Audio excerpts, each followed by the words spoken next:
Hi, it's Joni Michaels, and it's my pleasure to introduce you to Joe Clark, host of Consider This Program. Joe's a certified financial planner and former professor at Purdue University. He's the managing partner for the Financial Enhancement Group. Joe's passion is teaching people about their money so they don't make inefficient financial decisions that lead to frustration and devastation. The Financial Enhancement Group serves more than 900 families in 31 states and manages more than $400 million. The Financial Enhancement Group takes care of people who don't want to worry about their money so they don't make inefficient financial decisions. Joe addresses your questions about money and 5 critical elements of finance: retirement planning, or what we like to call your life after work, tax planning, investment planning, life happens, the good, the bad, and the ugly of life, and legacy planning. The Financial Enhancement Group can be reached at 800-928-4001 or visit yourlifeafterwork.com. The Financial Enhancement Group is an SEC-registered investment advisor. Securities offered through World Equity Group, Inc., member FINRA, SIPC.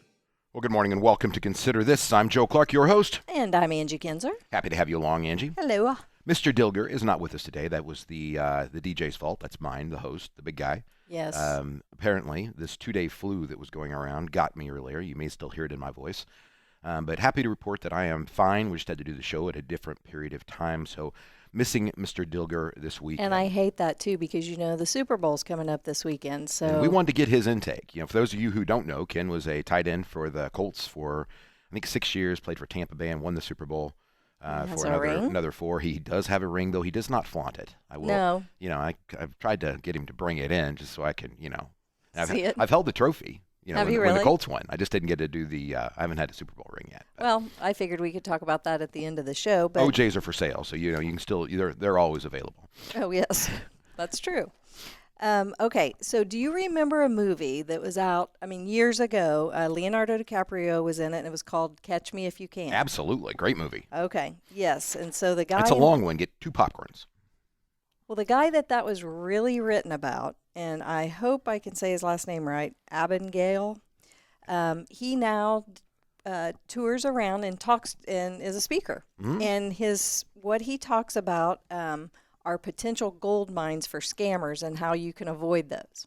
Ah. So right now he's been going around talking about social media. From one expert to another. Yes.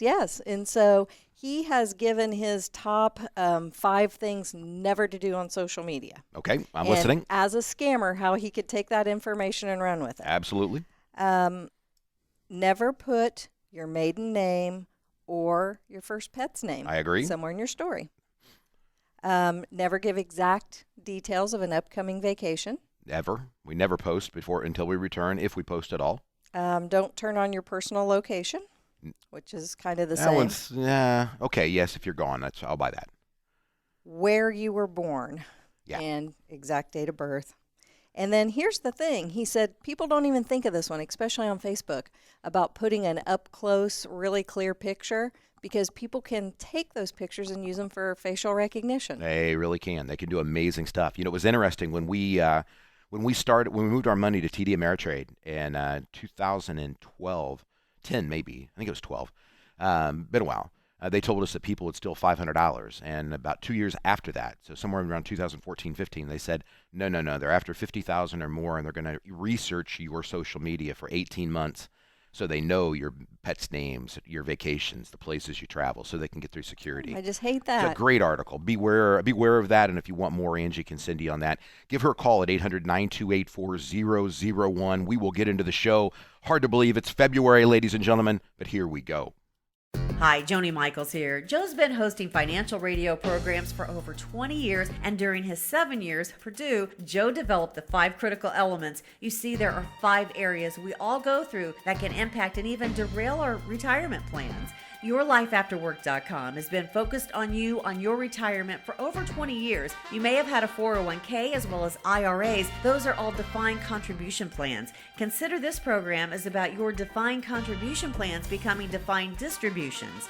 You see, we all exit. You'll either take money out of those retirement plans when you decide or when the IRS decides, or your heirs will have to deal with the situation, but we all exit. I encourage you to call 800-928-4001 to meet with one of the talented financial advisors at the Financial Enhancement Group. I've listened to this show for years, and what Joe says just makes sense. Don't you think it's time for you to call 800-928-4001, yourlifeafterwork.com. Now let's get back to the show.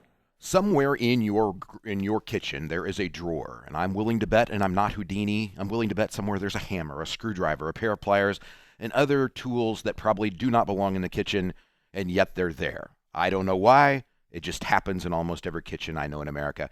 Hey, I'm Joe Clark, your host of Consider This Program. Welcome. And I'm Angie Kinzer. Happy to have you along. Today we're going to talk a little bit about the toolbox. I got two good questions. I know Angie usually gets the questions. I've got two different questions that we're going to talk about this week, and we want to go into them. One of those questions was, Joe, you used to say that once you hit $750 million in assets under management, that you would grow no more. You would take in no more money.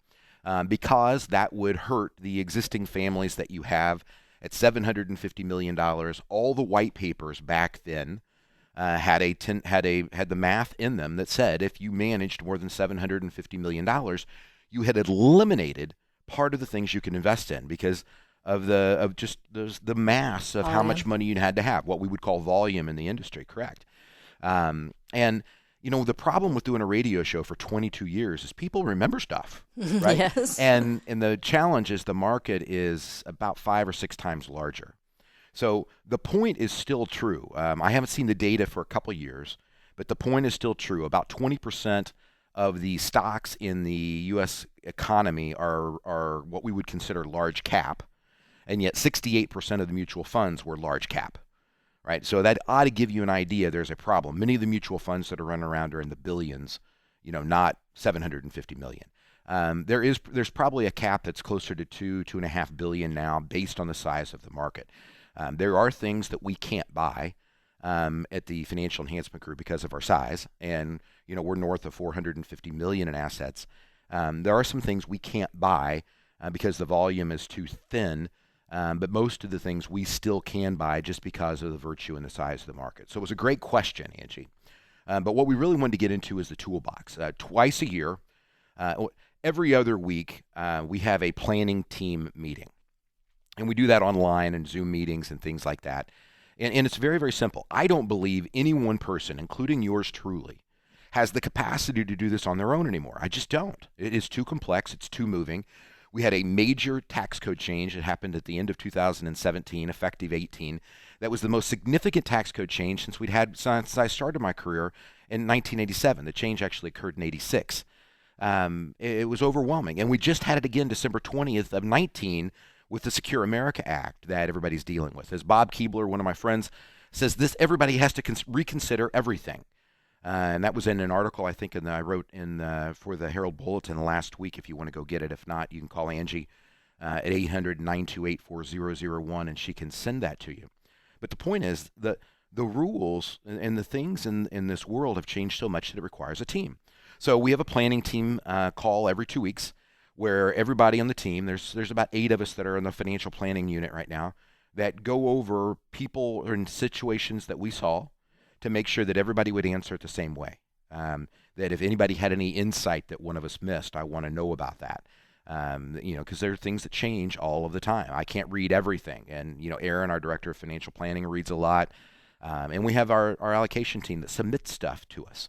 So when you think about that, twice a year we have a planning day meeting where everybody gathers here at the FEG headquarters in good old Anderson, Indiana, and we break down many of the planning issues that are going on and things that we want to solve within what we call the 5 critical elements. And Angie, those 5 critical elements are the things that I identified when I taught at Purdue, that you miss one of them, you can have the other 4 perfectly right. You're right. And you miss one of them, and bad things can happen. Yes. Right? And so in order, they're your life after work. We don't call it retirement planning for a reason. Most people just don't watch grass grow. Some people shift to a different job, a different career. Some people become very charitable or mission-oriented.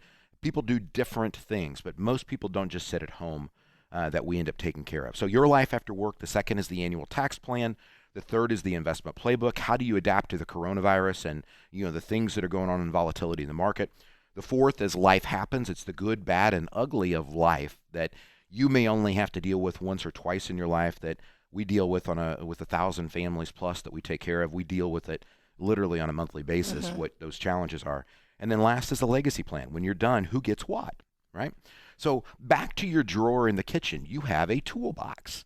I don't know why it's in the kitchen. I've got one in the kitchen. I've got one in the garage, but there's a drawer in the house. And every house I've ever had, including my first trailer, I remember the screwdriver drawer that I don't know why it was there, Angie, but it was. I have the same drawer, but I always am missing the hammer Well- every time I need a hammer or when I hang a picture. Because Ava probably took it. She probably and did. you guys hang a lot of pictures. I will give you that. Yes.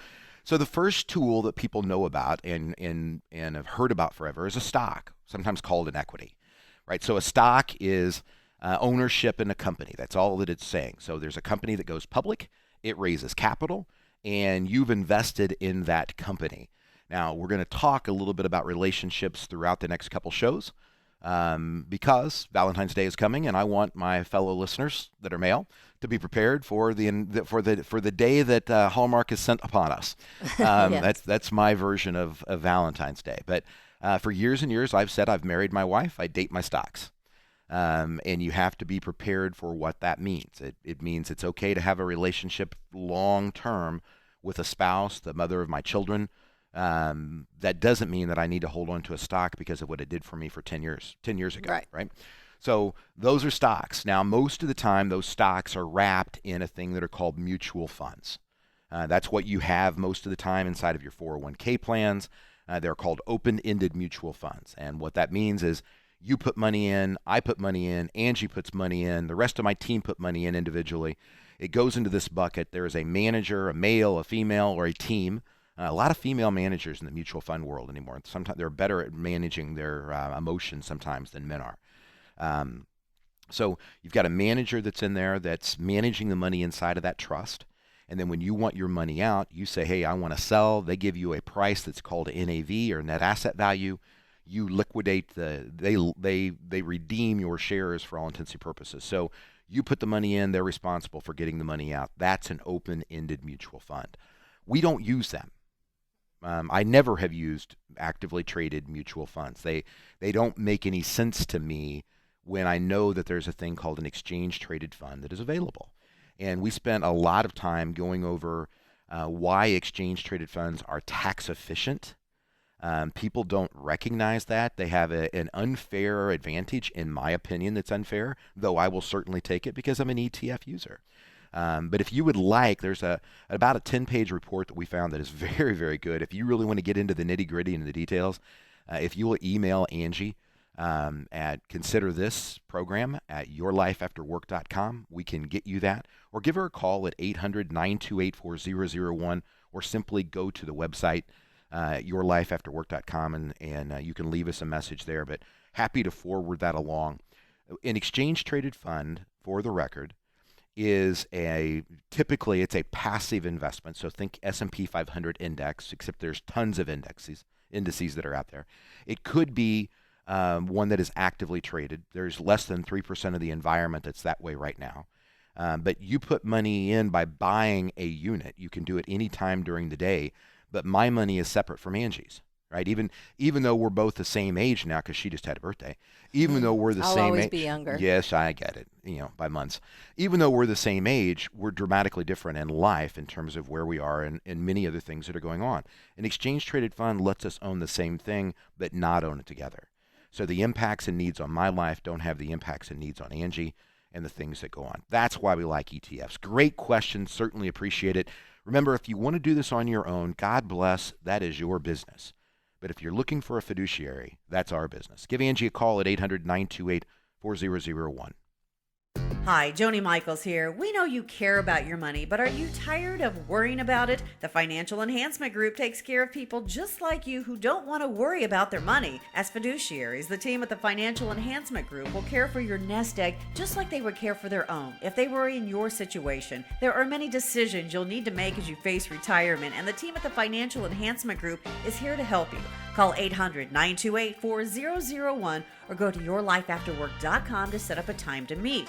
The confusion and complexity of retirement is almost as daunting as is the excitement of retirement. Don't let your fear and frustration of taxes and investing derail your retirement.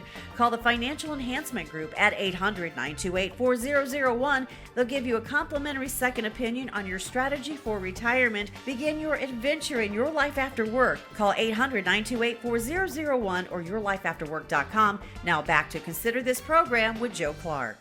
Trust are one of the most confusing and elusive things out there for some people. Other people just totally get it, understand it in entirety, but there just is a lot of confusion around trust, whether they're good, bad, equal, or indifferent. I'm your host, Joe Clark of Consider This program. We're going to break trust down for you this week. I'm here along with my guest host, Angie Kinzer. Happy to have you, Angie. Thank you. All right, so she's got the questions. You guys send them in. You know the deal. You ask me you ask her questions at 800-928-4001, and she brings the questions to the show, and I do my best to answer them. We get a lot of questions about this, and a lot of times people will ask if revocable trusts and living trusts are the same thing. And sometimes we'll get separate questions, and I thought, well, let's just start there. Perfect. So if you want to be really impressive to your friends, you can use the word inter vivos. Oh. Sounds exciting. Yes. Just means living. Oh. Right? Living trust. And inter vivos is the same thing as a revocable trust. Most people would call it a revocable living trust. Today, people just call it a revocable trust, but it's the same thing. In the professional world, we would call it a grantor trust. And it's typically where Barb and I would take assets we have a trust. Can't imagine not having a trust. We would take our assets and put them inside of a trust. That's called funding the trust, right? So we've put it inside of the trust. So yes, those are all the same things. And sometimes we think of a trust as, investments and things like that. But what about real estate, cars, things with titles? Can those... Everything that you own that has a deed or a title or a beneficiary designation other than your retirement accounts belongs in a grantor trust, right? So people will make the mistake of, and let's get this straight. First, people get confused over trust because they say certain things. Like my trust is the Joseph A. Clark, dated November 12th of 2002. That's the name of the trust, right?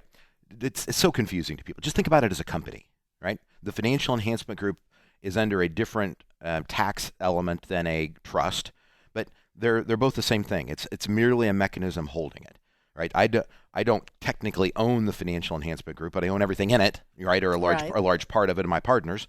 Trust is the same thing. I own everything in it because it's a grantor trust. I made a grant to it. It has my name on it, but it could have XYZ on it as well. It could be anything I wanted to name it. Okay. Okay. Well, we know a lot of people will do this to avoid probate. Mm-hmm. So what is the advantages of being able to just pass probate? Well, so the people think probate has a lot to do with taxes, and probate has zero to do with taxes. If you owe inheritance tax to a state, in Indiana there is none, but if you owe inheritance tax or if you owe federal tax, having a trust doesn't get you out of that. Thinking about a hammer, right? People say, you use a hammer to put a nail in the wall. Well, no, the hammer's the best tool to put the nail in the wall. It doesn't mean people haven't tried to do it with a screwdriver and bloodied their knuckles, because I may have done that. I've used a shoe. Trying to get it. Yes. We use the wrong tool sometimes, right? Yes. So a trust helps you avoid probate. Probate is merely a process of making sure that your debtors have been paid. And anybody who's got a debit against your estate when you die can show up before your heirs are able to take the money out of the kitty, if you will. It is a process that I see no purpose in. I'm not an attorney, don't play one on radio nor TV, but I've got a will. My will is a pour-over will that says, just in case I forgot to put something in my trust, please do. Now, it is very critical that you understand the Secure Act of America passed December 20th of 2019, and everything changed. So there are trusts that are set up that we're dealing with right now that were designed to take care of IRAs, 401ks, 403bs, and those kind of things that have to be altered. And attorneys are working very feverishly to get these changed because the law changed effective January 1st of 2020. So it's already in pack. So if you've got a trust, or if you've got your IRA, 401k, or any of your retirement accounts where the beneficiary is a trust, you need to seek advice right now and guidance right now, and get on my calendar or get on somebody else's calendar. Right. You mentioned a pour over will, just in case you've forgotten to include anything, but does that mean that anything you forgot to include that's in the will is automatically exempt from the probate process? It'll still go through probate. It just tells the probate courts where to put the asset after they get done charging the legal fees to go through the probate side. And you've got some attorneys who are very, very fair about this, and some that aren't. We have you can go on Marion County versus Hamilton County, for instance. What they will charge to probate an asset is phenomenally different. Hamilton County's got a limit on what they're allowed to charge. It's your hourly rate or a certain fee, whichever's the maximum or whichever's the minimum. And we had a lady who showed up in our office. We have an Indy office, obviously. We had a lady who showed up in our office, and an attorney wanted $25,000 to probate a house based on the value of the house in Florida. We said no, and I sent her to one of the attorneys that we work with in another place, and she got a bill for, I think it was $1,800 to get it done. I don't know about you, but that's a lot of money to me. So would you consider a trust to be better than, like, say, a durable power of attorney? They're entirely different. Okay. Right. So the durable power of attorney kicks in, that takes over for me when I am incapacitated either mentally or physically. That's how a durable power of attorney works. Inside of a trust, there is a clause that says when my successor trustees kick in. So when you hear the word revocable, Angie, it means I can change it anytime I want. I call it the hokey pokey. Right? I can stick my left leg in, I can shake it all around, I can pull it back out. There's no tax consequence. I can do whatever it is I want to do with it. And the same is true of an asset in a checking account. You can move money from your checking account to another checking account. There's no taxes. Inside of my trust, if something happens where I'm mentally or physically incapacitated and I can no longer make my own decisions, it doesn't change the taxation of the trust. But what it does do is makes my wishes irrevocable. So it now becomes an irrevocable trust. Still taxed on my tax return. It's a pass-through entity. Still flows through to my tax return. But my successor trustees, the people that are in charge afterwards, cannot change my will. So if I was leaving part of my money to a church or part of my money to a dog pound, they can't go in and decide, that's a bad idea. We're not going to do that. You do have to go in and retitle your assets when you're going to include them in the trust. Do you have to go out and just open up brand new accounts, or can you just? Sometimes yes, but that's called funding. And so, when you you do the big things first. So we do them for you here at the Financial Enhancement Group. We do it automatically. So if you bring in a trust, the trust is valid. We retitle the assets so that they're held inside of your trust account, so that we know you're good there. One of the things that we do in every planning meeting when we do a family update is review all your beneficiaries, because things drop off, things change. There's marriages, divorces, deaths. People forget it. I haven't seen the number for a long time, but I remember in 2010, it was like 64% of the beneficiaries in the country were dead. Oh, wow. And, the insurance companies knew they were dead, but they can't, the insurance company, Prudential's not going to pick up a phone and call you and go, hey, Angie, by the way, your beneficiary's dead. You need to make a change. So we change those all of the time to make sure that they match.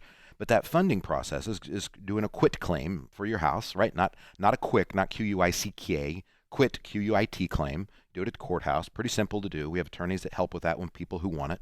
But it's just a matter of getting everything retitled into the name of the trust. When you open that trust, do you have to get its own Social Security number, or can you use your own? There's some companies who would like you to have your own Social Security number, but as long as it flows through to your tax return, you do not have to have one. Once it becomes irrevocable, as in you're dead, your successor trustee will file for its own EIN number, as they call it. But it's most of the time they're liquidated before that occurs. Well, we do have a checklist in case you are considering that. If you want a trust, we have good attorneys that we work with that are in that area. Happy to help with, as well as a checklist of things that you should consider if you're thinking about a trust. So, hey, like I said, if you want to do this on your own, God bless. That's your business. If you're looking for a fiduciary, that's our business. Give Angie a call at 800-928-4001. Take a break and be right back. Hi, Joni Michaels here. Joe's been hosting financial radio programs for over 20 years, and during his 7 years at Purdue, Joe developed the 5 critical elements. You see, there are 5 areas we all go through that can impact and even derail our retirement plans. YourLifeAfterWork.com has been focused on you on your retirement for over 20 years. You may have had a 401k as well as IRAs. Those are all defined contribution plans. Consider this program is about your defined contribution plans becoming defined distributions. You see, we all exit. You'll either take money out of those retirement plans when you decide or when the IRS decides, or your heirs will have to deal with the situation, but we all exit. I encourage you to call 800-928-4001 to meet with one of the talented financial advisors at the Financial Enhancement Group. I've listened to this show for years, and what Joe says just makes sense. Don't you think it's time for you to call 800-928-4001, YourLifeAfterWork.com. Now let's get back to the show. There are several different reasons you put money into IRAs, but most importantly, it's one of the only things you can do in 2020 that will impact 2019. You've got until April 15th. Welcome to Consider This Program. I'm your host, Joe Clark. And I'm Angie Kinzer. We are going to break down those three for you, and I promise stick around. One is going to surprise you. Oh, okay. So the first one, why would I put money in an IRA, Angie? To save for your retirement? Okay, to save for my retirement. There are a lot of places I can save for my retirement. Well, maybe you don't want to pay taxes on it right now. That's that holy grail of tax deferral. Yes. Right? Because Angie drank the Kool-Aid, and she bought into the concept that when she retired, she was going to pay less taxes later on. How many times have you heard that in your life? Because it's what everybody who sells annuities, who everybody on Wall Street wants to get you to believe. We love IRA assets on Wall Street. We just love them. We eat them up because we know people don't pull the money out. They don't spend them. We can make trades. There's no taxes. There's no complaints. It's an automated annuity, for the broker or for the annuity salesman. So it's a beautiful, beautiful gig for my industry. So Angie, there's an expression that we use that you've probably heard me use and may not even know what it means. But I've got this battery in my hand. Okay. Right? And if I sell it to you, and you buy it, that's called a trade. Okay. Right? So when you hear me say that everybody's on the wrong side of the trade, that means both the buyer and the seller are being stupid. Right? That's what happens a lot of the times when it gets to tax deferral, in our opinion. There are some very, very viable reasons for people to use tax deferral. But most of the time, we're both on the wrong side of the trade. You shouldn't be deferring your taxes, and I shouldn't be encouraging you to defer your taxes, right? But we do. But what about back when the interest rates? Has nothing to do with interest rates. Do you mean tax rates? Yes. Back when the tax rates were high in 1980? Yeah. Did it ever make sense to defer? You were 14 I know. in 1980. But for some of the people that we take care of now, would it have made sense at some point to defer? Ah, yes. I see where you're going with this. Yes, the conversation about deferral made a lot of sense up to about 1986 for most people. The reality is that the system was behind the eight ball.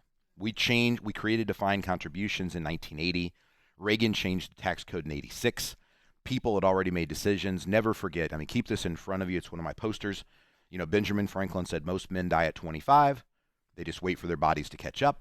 And his whole point was being, once you reach age 25, you've already made your opinion up about most things in your life other than your main hobby and your occupation, right?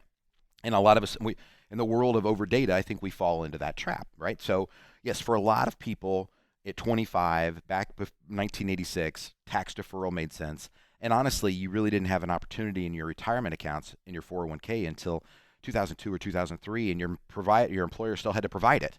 Right. So I get it. But the point is, you do have the ability, if you qualify to contribute to an IRA, you have up until April 15th of 2020 for a deduction for 2019, assuming you qualify. So you can take $6,000 if you're under 50, $7,000 if you're over 50, and you can put it in an account. You can also do that for your spouse as long as you had enough income to cover both spouses. You don't even both have to work. And you can defer that from your taxes provided you qualify.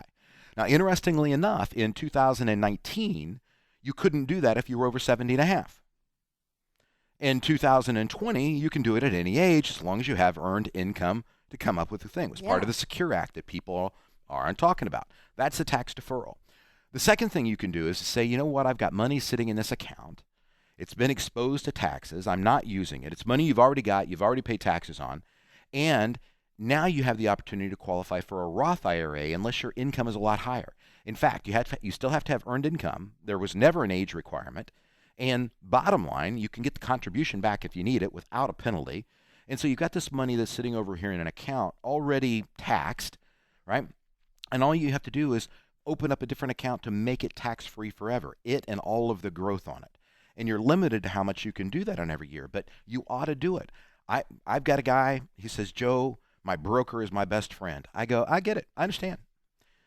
What I don't understand is why you have $300,000 sitting in a retail account that is exposed to taxes every year, and why he hasn't moved the money to a Roth IRA, right? Why hasn't he moved $7,000 a year out of that brokerage account into a Roth IRA every year for you? You would now have, over the period of time that I've been telling him this, by the way, $220,000 in the Roth, tax-free forever. Oh, wow. Versus the 300. I think he's got 340 now that's sitting inside of the brokerage account, and it's his best friend. And I'll tell you why, Angie. This is part of the challenge of the industry.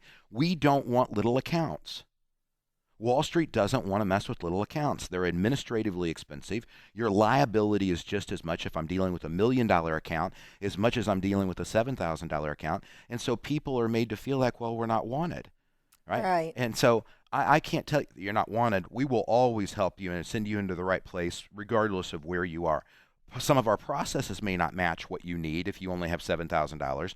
But in this guy's case, he's got 300 and he's being abused. He's being abused by his best friend for not moving the money over. So, Well, hey, it all adds up. I mean, you still pick up pennies. I still do pick up pennies. We have a $1 million account that we take care of because a guy watched me pick up a nickel at a restaurant. And he said, did you really just pick up that nickel? I said, you bet. He goes, you get the money. It's, that I've never understood just leave the change for the next guy kind of concept. I'll pay for coffee for people, but I am not leaving behind my change. It's just not going to happen. All right, so you have the ability to put money into tax deferral, so you can put money into an IRA or a Roth IRA. Make sure you qualify. You can do it for 2019 all the way up to April 15th of 2020. Don't wait that long. And you can also make the contribution for 2020 at the same time, kill two birds with one stone and get it off your plate. Angie actually stole the punchline for me, though. The third thing that people don't think about with an IRA and a Roth IRA in any savings is protecting your standard of living. See, when you go to retire, it is not about replacing part of your income, right? When we write stuff academically, remember, we're always talking about the averages and the median. The average income is somewhere around $44,000, but that counts LA, New York City, and Anderson, Indiana, right? It doesn't make sense, right? You're unique. God made us all unique, and you have to be aware of that. What we have to take is your situation and figure out how that fits into the piece of the pie in terms of where you need to be. It is not a percentage of income. What you need is 100% of your standard of living. So my brother was left Belize. He was in the missionary industry at the time. Left Belize, landed in the United States the same time the earthquake was hitting Haiti.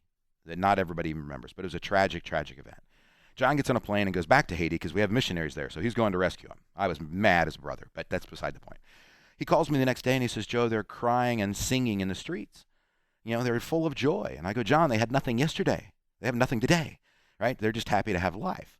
And that really is, if you think about it, a standard of living issue, right? We have people who live on $50,000 a year that retired, that come to the Financial Enhancement Group, that are living the life of O'Reilly.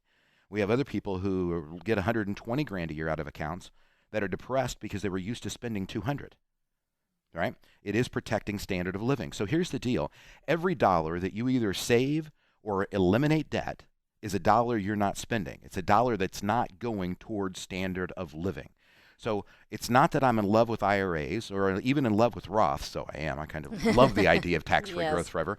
But it's the concept of making sure that I'm not spending everything that I'm making so that if I ever decide to retire, which I have no intentions of doing, but if I ever decide to do it, I don't have as much of a burden to replace in order to be able to maintain my happiness, peace, and joy. Hey, if you want to do this on your own, that is your business. We wish you the best. But if you're looking for a fiduciary, that's our business. Give Angie a call at 800-928-4001. We'll take a break and be right back. Hi, Joni Michaels here. We know you care about your money, but are you tired of worrying about it? The Financial Enhancement Group takes care of people just like you who don't want to worry about their money. As fiduciaries, the team at the Financial Enhancement Group will care for your nest egg just like they would care for their own if they were in your situation. There are many decisions you'll need to make as you face retirement, and the team at the Financial Enhancement Group is here to help you. Call 800-928-4001 or go to yourlifeafterwork.com to set up a time to meet. The confusion and complexity of retirement is almost as daunting as is the excitement of retirement. Don't let your fear and frustration of taxes and investing derail your retirement. Call the Financial Enhancement Group at 800-928-4001. They'll give you a complimentary second opinion on your strategy for retirement. Begin your adventure in your life after work. Call 800-928-4001 or yourlifeafterwork.com. Now back to Consider This program with Joe Clark. Years and years ago, it finally crossed my mind that it was okay to discuss a relationship that I'd had for a long period of time, especially one when I was married, versus a relationship that I have with things that are inanimate objects that don't have to stay in my life. Okay. And I came up with a saying that said, I married my wife. I only date my stocks. And I had a lot of people who challenged that. And I had somebody this week email me and say, hey, Joe, that was so wise. Why don't you bring it back? And I thought with Valentine's Day nearby that we could talk about relationships at different stages of our lives in terms of what was going on. Welcome to Consider This program. I'm your host, Joe Clark. And I'm Angie Kinzer. And Angie's mad at me. You just need to know, if you hear any gruffleness in her voice, that we're still 2 weeks away from Valentine's Day, and she thinks I'm stealing her thunder because she's prepared to talk about Valentine's Day next week. I know, and I'm looking forward to that. And we'll do it. Okay. So this week we're going to focus on relationships. Okay. Because I bet you weren't thinking about that. No. Okay. So we're going to talk about relationships. So I married Barb 31 years ago. Okay. We have 2 kids, right? It is okay for me to stay married based on things that have happened in the past, knowing that there'll even continue to be a better future. It's a relationship. It's a human, right? The way that I treat my wife, the way that I treat my children, the way that I treat Othello, my dog, is different than how I treat a Coke can, right? We have different relationships with things. And what I thought we could do is to walk through some of the dangers of this. So I'm going to give you one of those interesting stories. I have a lot of CPAs that I work with, so his name shall remain unknown. And people, you would think a CPA would not forget about an asset, right? Right. You would think. In this case, I know this gentleman would never lie to me. But annuities that you buy are tax deferred, so there's no tax reporting every year. Okay. Now, we're not talking about an IRA. We're talking about he bought a tax deferred annuity. Okay, so somebody had talked him into putting $20,000 in an annuity contract in 1990, and he forgot about it. Right? Okay. I wish I had $20,000 in 1990 to forget about. Me too. But he forgot about it. Right? So I have all of the rest of the assets, all of them. Right? So well over $1 million that we were taking care of, and this is back in 2002. And in 2005, he reached an age where he showed up. And 2007, pardon me, he'd reached this age where where the contract had reached a point where now he was notified, and he goes, Joe, I forgot I had this, right? And he had put in $20,000 in 1990, and the contract was worth $190,000. And he said, Joe, this is just I love this thing. What can we do to do this again, right? 20 grand to 190. And I looked at him and I said, man, this is really incredible. This is a wonderful relationship. It's the way that it ought to work. The problem was in 2000, it was worth $210,000. You never knew it. Right? So the growth from 1990 to the middle of 2000 was phenomenal. That was one heck of a relationship, right? And it's not a marriage that you want to separate because it was in an annuity. And so some relationships cost more to get out of, right? Right. If we're just, me and the pop can, I can throw the pop can away, right? If we're on a 6-month relationship, there's a little bit of a struggle. If we are engaged, there's a little more struggle.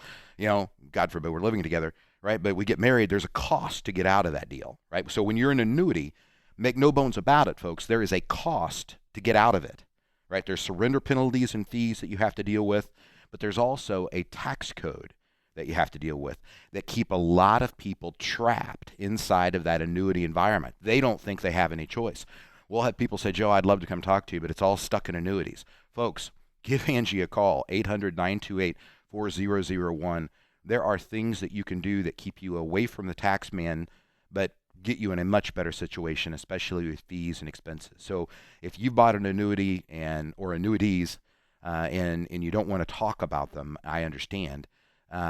We will never poke fun of things that you've already done or make anybody feel bad. But it's our job to try to come up with the best planning solution to make lemonade, if you will, out of lemons to help you figure out where to go from there. And that's what we were able to do with him. Yes. There's nothing I could do with the loss, over that 7 years that he'd had that he didn't even know that he'd had. But it's the mindset of, wasn't this a beautiful thing, 20 to 190?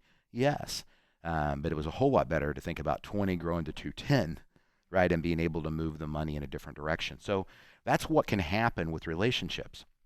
I will tell you, we don't see it as often anymore. But boy, we used to see it all the time. General Motors stock, Eli Lilly stock, Caterpillar stock, people would come in and they will go, you can sell everything else, but I'm keeping this.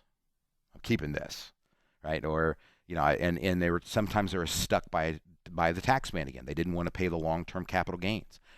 We had a few people who moved in almost $1 million of General Electric stock before GE really started to take its tumble, the last 18, 24 months. And, they could have paid the taxes and, had more money than letting it fall and plummet to the level that it fell to. So a lot of people hold on to things for the wrong reason. Now, this is not me giving you carte blanche, go out and sell everything and liquidate it. When an account moves into the Financial Enhancement Group for us to manage, if it's an IRA, at zero cost, we will transfer everything into things that we're already familiar with, that we already manage, that go with the other $450 million we have. If it's something that you've got a brokerage account or a trust account where you've got capital gains that are in it, those capital gains have to be managed very, very carefully. And what's going to happen is our team's going to sit down and evaluate everything that you have in there. We're going to say, hey, there's some gains in here, but there's some losses over there that you're not seeing. We can use those losses to offset those gains of the weak holdings that need to go. They need to go away now, right? And the ones that are B's and A's, we keep the A's, and the B's, we just keep on notice, and if they become a C, then we pay attention to them. If they become an A, life is good. We've had people who've moved stocks into our accounts, and we've done the research on them and go, hey, this is a good thing for everybody to own, right? We don't know everything. That's not what it's about. I've had people say, Joe, how do you possibly keep track of 8,500 stocks? Ain't even a goal. It is not part of our process. We are not looking for everything else that's out there. We're looking for the best thing for Angie's retirement. We're looking for the best thing to protect your nest egg, to put into your trust account, to be able to do what we need to do with the money to get it where it needs to go for you. Money is a tool to provide that standard of living, a legacy for your family, if that's what it is that you're after, and so forth. So sometimes, even though you're very, very loyal to a certain stock, I know the first week I started, it was the family we sat down with had some John Deere stock. Mm-hmm. And they were like, oh, no, there's this big competition between one tractor company and another, and we love our John Deere stock. And I remember you saying that, and you said, at this point, there's no reason why you should keep it financially, And so you gave them the talk about married to your wife, but you date your stocks, and it's okay to dump the stocks. Yeah.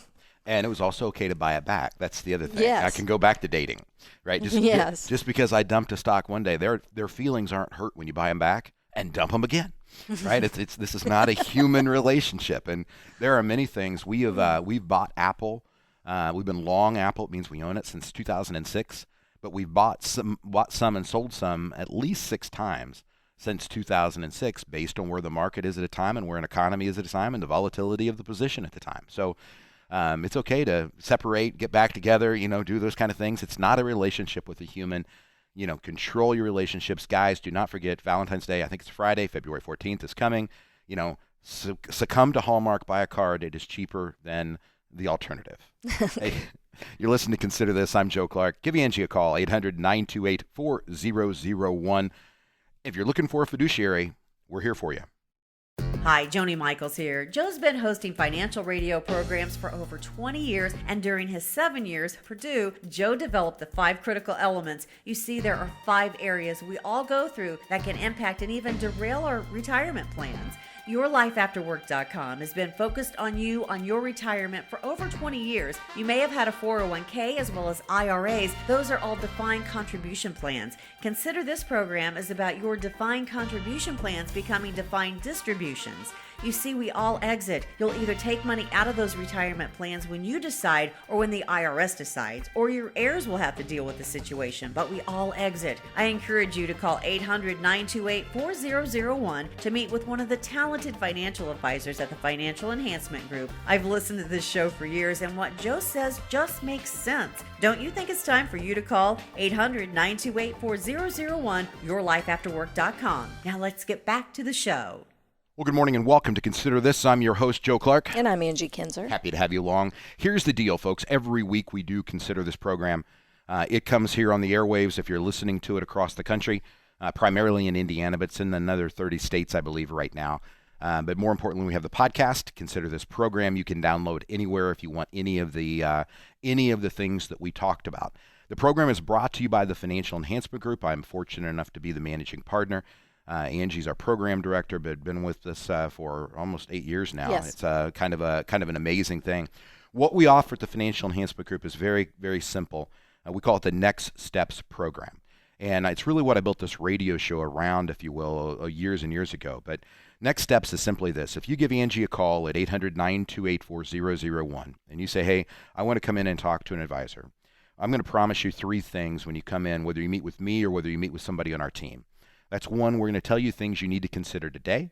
We're going to give you things that you're probably going to want to consider in the future.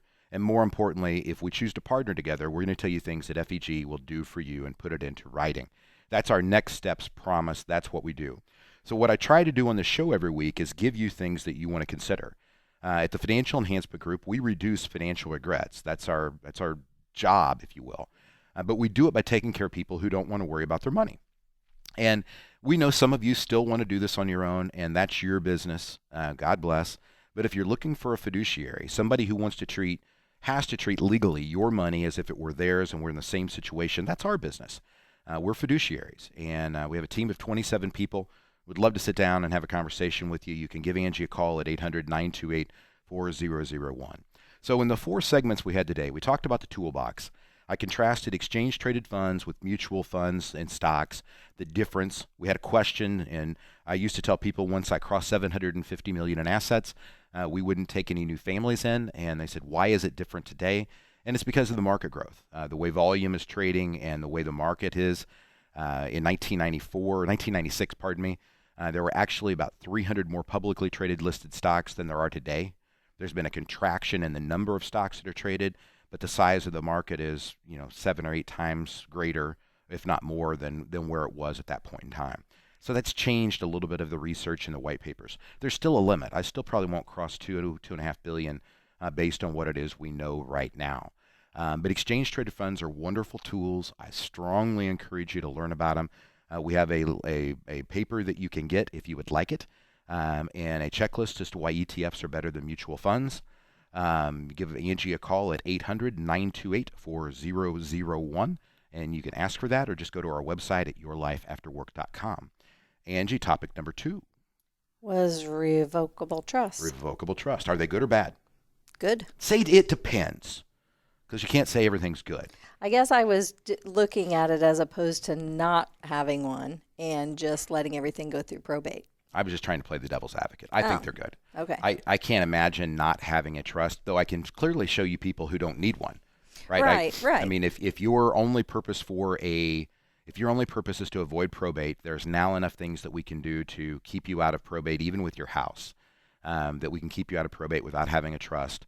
If that's your only purpose for having it, then it may not make sense. If you're after the privacy, control from the grave, protection of marital property for your children, there's a lot of other reasons why I like the trust and why I would use it. And in one of the cases where you don't need a trust and you just, there still are beneficiary designation forms that you can use for some things. TOD, transfer on death, payable upon death, the Ladybird deed that you can attach to your house in Indiana now. There's wonderful things. we gave you 3 reasons why you may want to consider contributing to an IRA in 2020 for 2019. So, Angie, what was the first one? Tax deferral. Tax deferral, the idea that you don't want to pay taxes today. Not necessarily my favorite idea for most people. Most people already have too much tax deferred, in my opinion, but you can go back and listen to that segment. Again, if you go to the podcast or our website, you can download it and listen into it at your leisure. What was the second type of thing you could do with an IRA? Convert or contribute to a Roth. The Roth IRA. We can't do the conversion. The conversion would be for 2020. Right. Conversion stops December 31st. Contribute. You can still contribute to your Roth IRA.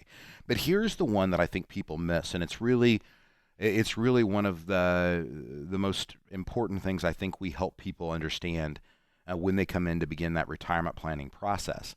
What's the third reason I would put money in an IRA? I don't know. Oh, yes, you do. This is Ken's answer. Okay. Ken's not here today, so it's every dollar when you go to retire.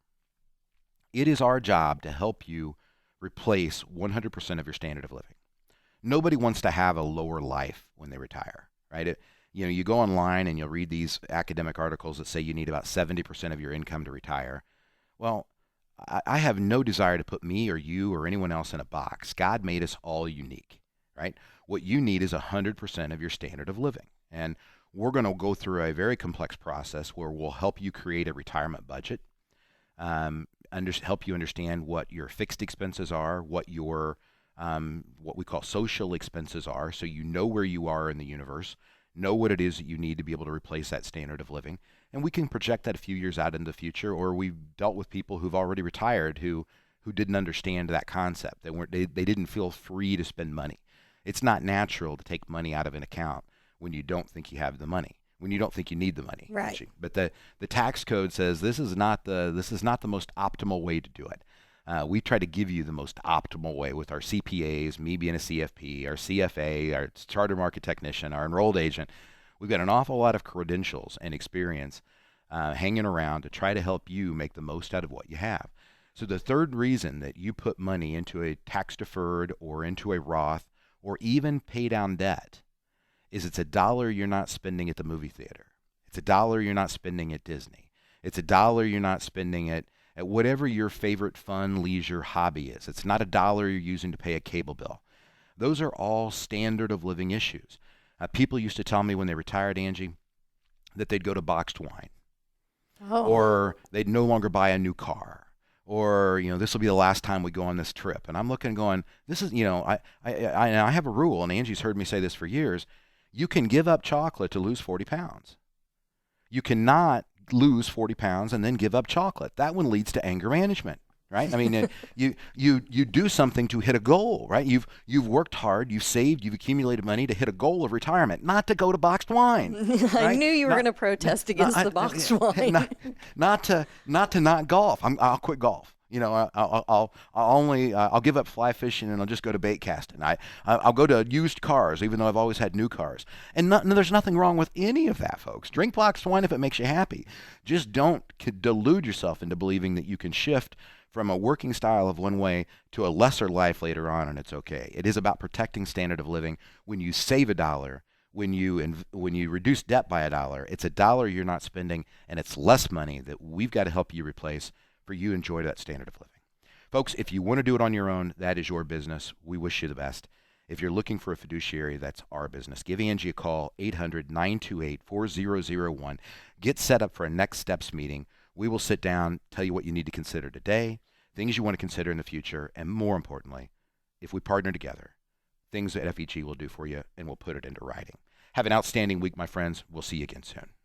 Hi, Joni Michaels here. We know you care about your money, but are you tired of worrying about it? The Financial Enhancement Group takes care of people just like you who don't want to worry about their money. As fiduciaries, the team at the Financial Enhancement Group will care for your nest egg just like they would care for their own if they were in your situation. There are many decisions you'll need to make as you face retirement, and the team at the Financial Enhancement Group is here to help you.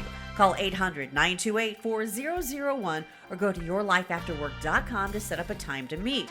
The confusion and complexity of retirement is almost as daunting as is the excitement of retirement. Don't let your fear and frustration of taxes and investing derail your retirement.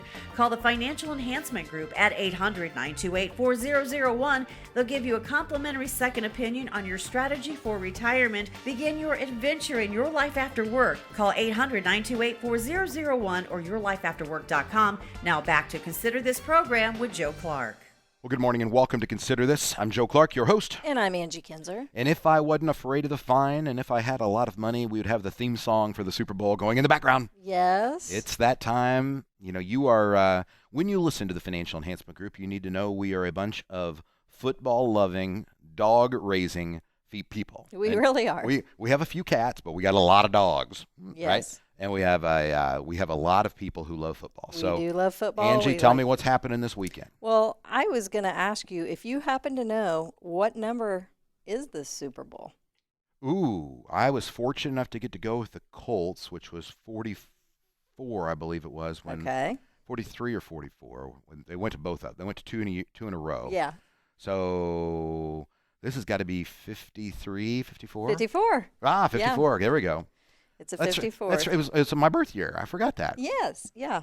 And it's very exciting to me because I'm a long time. Now, don't get me wrong, I do love our Colts.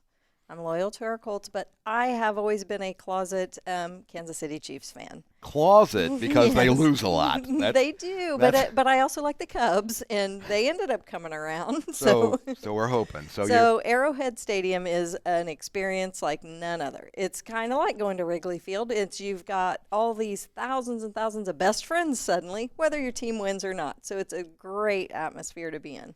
Gotcha. And they're making a Super Bowl appearance this year for the first time in 50 years. In 50. Yes, so they were one of the original. 1969, yes. And so that's big news. And they still have fans, right? They actually, if you Google Arrowhead Stadium, if you see the fans wearing shirts that say decibel up, that's because they've, by the Guinness Book of World Records, been labeled as the loudest stadium in history. I thought Seattle had that for some reason. No. Okay, That's all right. decibel up right there at decibel Arrowhead. up, okay. So, but Patrick Mahomes. Yes. There's a trend now in quarterbacks. It's like suddenly, we're used to all of these older quarterbacks, and now suddenly we've got the youngest quarterbacks in history. I mean, we have 20 quarterbacks under the age of 25. So that's pretty big news. That is news. It's a whole new trend that's taking place. But I was going to ask you, there's a couple of famous quarterbacks. If you knew the age that they were when they retired. So we've got Brett Favre. Brett was old. He was probably 39. He was 41. 41. Same okay. age as Tom Brady right now. Yep. Which is kind of up in the air whether he's going to be back or not. And then, but what I found is there was a Bears player from 1949 who played, George Blanda, until he was 48 years old. He was the oldest, I believe. Yeah. It's an amazing thing. And this is where, we'll take this to the money world because that's my world, right? Mahomes was not the number one picked quarterback. No, he wasn't. And is smoking the people that he was up against. So even the people who are willing to write millions and millions and millions of dollars of checks can often get their ratings wrong, and it is sometimes the spirit, behind the machine that drives it. So, good luck to your Chiefs. I hope that goes well for you, folks. We appreciate you tuning into the show. If you've got questions or comments, give Angie a call at 800-928-4001. If you want to come in for a Next Steps meeting, we would love to have you and welcome that opportunity. Till then, have an outstanding week. Men, do not forget to prepare for Valentine's Day. We'll talk to you soon. Bye now. You've been listening to Consider This program with Joe Clark. As a certified financial planner, former professor at Purdue University, and with 31 years of experience helping families just like you eliminate the fear and confusion of retirement, Joe's team has the answers to your questions. Go to yourlifeafterwork.com or call 800-928-4001 and find a time to meet with the Financial Enhancement Group. There's nothing that will separate you from your retirement as fast as the IRS. There are many questions that can be answered at the Financial Enhancement Group. Questions like, like when to take Social Security. How will my 401k be taxed? These questions are just the tip of the iceberg, and you need to be asking these questions now before it's too late. The Financial Enhancement Group has offices in Anderson, Fishers, and Lafayette, Indiana, but they also take care of families in 30 other states. You care about your retirement, you don't want to worry about your money? Then the Financial Enhancement Group is right for you. As fiduciaries, they are required by law to treat your money as if it were their own and they were in the same situation. Call 800